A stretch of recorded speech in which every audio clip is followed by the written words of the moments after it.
Well, let's talk about what's happening in the United States, where the Democrats, I think, should change their name to Dems for DEI. Have a listen to Congresswoman Jasmine Crockett, who has gone down the reverse racism route as she has a meltdown over Trump's order to end DEI policies. The only people that are crying are the mediocre white boys that have been beaten out by people that historically have had to work so much harder. Mediocre white boys. Joining us now is the host of Brad versus Everyone podcast, Brad Polumbo. Brad, are you a mediocre white boy? You know, I'm sure that Congresswoman Crockett would consider me one, but in all seriousness, what a nasty and divisive thing to say. But what was really concerning about it wasn't just one crazy congresswoman saying something.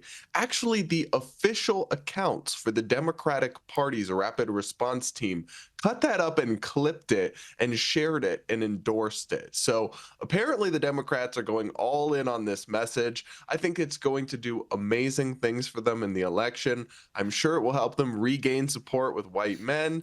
Now, look, it honestly seems that when it comes to DEI and a lot of this stuff, they are not learning the lesson of Trump's victory, and they're doubling down on the identity politics. I mean, they had everything from the non-binary representation at the DNC to this and so many other things where they seem to be clinging to the kind of stuff that's made their brand radioactive with a lot of people because they don't understand the issue people have with DEI, and then they constantly stigmatize and insult anyone who dares disagree with their infinite wisdom. How's that working out for them? Yeah, clearly very well. And let's not forget it was men that got Donald Trump over the line. So well done to the Democrats to continue alienating the male vote. Terrific. Now, look, Donald Trump has revealed he will not be deporting Prince Harry from America, despite questions, of course, about how he secured his visa due to his past drug use. But the best part of all this, Brad, is that Trump said he won't deport the royal because, quote, Harry's got enough problems with his wife. She's terrible. Now, Brad, well, look, from my perspective, he was just saying what the rest of the world is thinking. What do you reckon?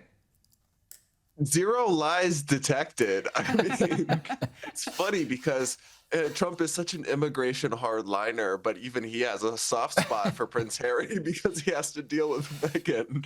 It is really comical. I mean, you can say a lot of things about Trump, but you can't say that he is not hilarious.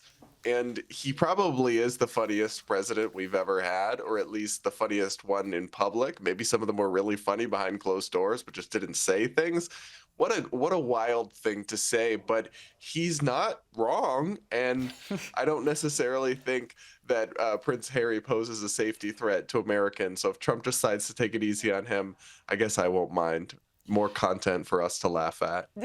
Yeah, I'd say the only safety threat is to Harry, and that certainly seems to be what Trump is insinuating. Speaking of Trump, Brad, he's ordered the Secret Service to provide him with every bit of information about his two would-be assassins. I'm just curious about this, that so long after those assassination attempts, and there's nothing more serious than the attempt to kill a Republican presidential nominee, but we still don't have all the details. Can you explain to me, as an American, why is it that Trump is having to basically lobby the Secret Service to give us all the details? Well, I think there's been a total lack of curiosity from the mainstream media in terms of demanding these details and reporting on them in depth. I do wonder if we'd seen the same kind of thing towards a President Obama or Biden or Kamala Harris, I would have been equally horrified because, like you said, that kind of thing just has no place in politics in a civilized country. But I think we'd still be hearing about it every single day, even months later, whereas it's kind of just fallen off the radar and people have moved on to other things.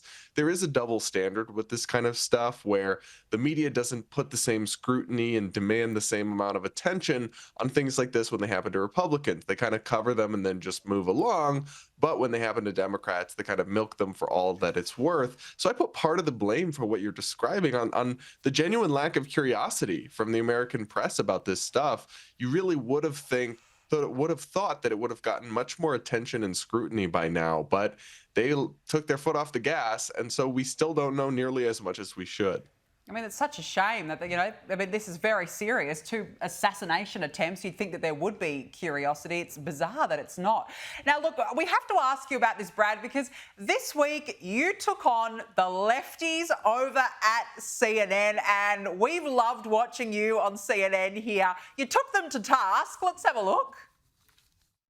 Terrorizing Americans. It's not terrorizing to get an offer. You want the tiny violin out for the people being offered Well, you may 8 not months care of paid about vacation. you may not care about Tell that to CIA Americans who agents can't and afford groceries. 8 months of paid vacation. What does that have to have? It has nothing to do with it. For me, Because these people buy groceries too. Because they are Americans who buy and groceries. they're very and they're well losing paid. their jobs. And they work for taxpayers. Oh, Brad, tell us, what was it like over at the Liberal Network? You made your grand appearance. How was it? Well, it was going into the lion's den. It was quite the experience. I worry we live in different realities, and I do think I live in a different reality than some of my panelists on the left side of the aisle, because they genuinely think Trump is terrorizing federal employees. That's the word they used, by offering them the chance, if they want, to resign and get 8 months paid severance. That is a very generous package. It is not even a termination or anything like that. So I just find that absurd. But it is good to have that dialogue, talk to people across the aisle. We need more of it. And I'd love to do it again. Absolutely. Good on you for doing it. We loved watching your segments. Brad Polumbo, always a pleasure to speak with you. Thank you so much for helping us make sense of America once again.